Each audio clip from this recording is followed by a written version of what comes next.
Hi guys, it's me Chrissy and I'm here finally with my wrap-up books. I think it's 65 to 70. I kind of lost count at this point. Anyways, so we're going to start with a book that I started in the end of October and finished at the beginning of November, and that was For My Own Voices October, and that is what I talk about when I talk about running by Haruki Murakami. This was a memoir about his life as a runner, or a writing runner. When he used to own a bar, a jazz bar, and then he ended up joining this writing contest. And then after the success of his first book, he realized he wants to become a writer. So in becoming a writer, he changed his entire lifestyle. Instead of running a bar, he decided to run and quit smoking. And I just thought it was a very quaint memoir about his life, from Japan to Hawaii to Boston. And he runs all kinds of marathons and how he pushed himself, but at the same time, I like that he knew his limit when it comes to running. Like, he's not going to be an Olympic runner, but his like success only goes up to like a certain point when it comes to running, and I just appreciate that. Also, yeah, I suppose that's it. I just found this to be a pretty quaint novel to read. Memoir to read and stuff. Yeah. Then, because I was still in the mood for something short, I decided to pick up The Grown Up by Gillian Flynn, and oh my gosh, this woman is a genius. This short story, like, I have not been able to sort of really empathize with another character in a while, or in any book, until this. And oh my gosh, this. It's just so interesting because you think you know how the story's gonna go, and then there's just this amazing twist, and then another twist, and you're so twisted up. You're just like, you know what? I'm just gonna stop and I'm just gonna enjoy reading this. And I'm just like, and I got that all in less than 100 pages. And that is The Grown Up by Gillian Flynn. So good. And then after that, one second, let me just try to change my perspective first. Here we go. I was actually just trying to play around with lighting since it's already the end of the day, and I'm running out of like natural light because other light isn't gonna look so good. But yeah, so after The Grown Up, I was just like, I want something quick again. So I decided to pick Milk and Honey by Rupi Kaur, and oh my gosh, like, at some points, yes, I can see the hype is real. Like, I can see the emotion and the pain and the joy in just little bits, like here, like this short piece right here.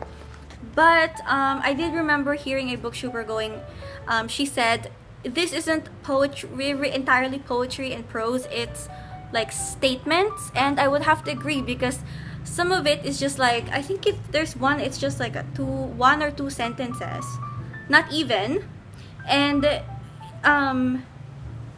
it doesn't rhyme, or like, but I get it, the sentence, it's impactful and you feel it, but it's not exactly poetry, it's not exactly prose, it's a statement. And I'm like, but it's still good, and I can see why there's so much hype on this. And then the next thing I decided to pick up was Daughter of Smoke and Bone by Laini Taylor. So yeah, this is the cover. And what else? Oh yeah, so I thought that this was about like an angel and a demon falling in love, and I know it was hype because of Katie Tastic. And then I picked this up, I think, at around the same time that, right after actually, Thoughts on Tomes, Sam from Thoughts on Tomes picked it up, and I just remember her like gushing about it, and then I'm like, okay, that took away the last of my anxiety, well, not anxiety, but like my doubts about this book, because I know that sometimes things get overhyped, and then I lose my desire to read them because I feel like, how much of this is hype and how much of this is truly, a positive opinion. So when Sam gushed about this, I was just like, okay, the hype is real. I will read this. And I did like it. Oh my gosh. Where do I begin? Okay, the character called Madrigal. I think I read a book, another book, where wait.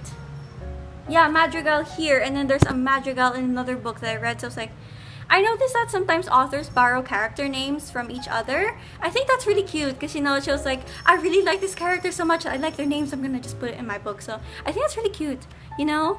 And I love the love story, I love the action, I love the magic. Like, what hooked me to this was actually reading about the magic, and I've never seen that kind of fantasy world in young adult, because usually it's like witches, vampires, werewolves, you know, that whole thing. And this one was actually quite different, and I really did appreciate that, and I really enjoyed it. So I mean, I did really enjoy it, but I'm not sure if I really want to commit to buying the second book. So that's what I'm, you know, debating on right now. And the fifth and final book for book 65 to 70 is Three Dark Crowns by Kendare Blake. I just saw this at the bookstore and I was like, oh! Grabs, buys, reads. And so, what I can say is like, this is definitely a political YA. I very much enjoyed reading about the three different perspectives of these twins, triplet sisters on this island, and how they have to kill each other to become the queen. But in their own realms, like they have three different, because there's three queens. So we have the elemental queen, we have, the naturalist queen, which is like animals and plants, and then we have the elemental queen, which is the elements, and then last of all we have the poisoner queen, who of course it's poison, but this is what some people always forget to mention, is that the poisoner queen is not just a poisoner where they can ingest poison and live. This is also they also specialize in medicine and curing diseases because they know the poison so well. So I just feel like that's sort of underhyped in their whole world, because they're just focusing on, oh, it's a poisoner, you know. I liked how each one has their own specific voice and their own personality, and I also especially liked how they named one character Arsino, and it said in the mainland, I think that's, you know, our land or whatever, that the girl's name was Arsino, and she was also poisoned or killed by an older sister. But if you actually like historical fiction, you'll know that I think Cleopatra's younger sister was named Arsino. So, fun fact right there. And because I remember, so I was like really obsessed with reading about Cleopatra when I was like younger, and I just remember finding that name to be so interesting that I remembered it. So when I saw it, I was like, oh my gosh, that's so cool. So yeah, I guess that's it. Oh, one thing I didn't like was there's this, if y'all read this, there was that scene, Insta Lust, and then it turned into Insta Love Lust.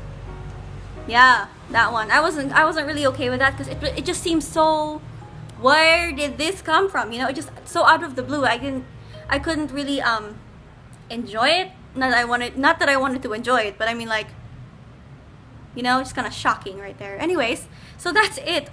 These are all the books that I read for book 65 to 70. Yeah, let's discuss in the comments down below. Thanks guys for watching. Thank you for sticking around, and I will see you guys next time. Bye.